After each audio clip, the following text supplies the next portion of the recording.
Hoy hablamos de los conductores profesionales, porque, como digo, se ha celebrado San Cristóbal y entre el conductor profesional, oye, tiene mucho predicamento San Cristóbal, quien más quien menos lleva su San Cristóbal colgando, y la bendición de coches y la bendición de furgonetas y de camiones el día de San Cristóbal, fin de semana antes, es un acontecimiento en muchos sitios. O sea, yo lo he visto esto muchos años en Calatayud, donde se forman, para quien conoce Calatayud, la bendición es en el paseo, ¿vale? El paseo Cortes de Aragón, digamos, es el centro de Calatayud.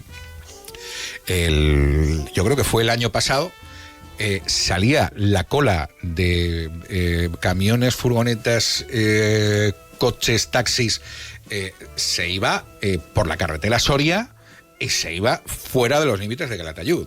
En Zaragoza ha sido este sábado, y también muchísimos vehículos han participado. Oye, pues pasas y te echa la bendición. Digo, bueno, pues igual algún punto menos del carné, pues me quitan, ¿no?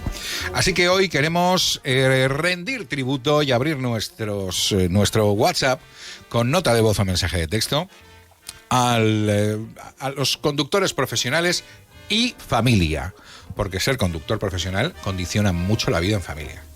El camionero que hace internacional, oye, lleva una vida dura, pero deja muchas semanas, muchos días a su familia, bueno, pues sin el padre en casa.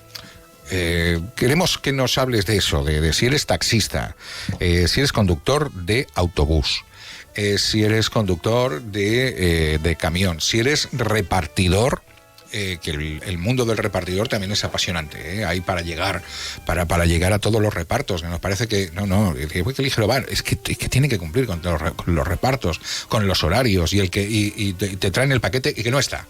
¿Dónde está Javier Casabona, que le traen un paquete? No está, ya se lo recojo. Oiga, recójaselo usted. 609-820708. Asunto conductores, el asunto del día. He dicho Javier Casabona, como podría haber dicho Beatriz Alfambra. ¿Qué hago con esto?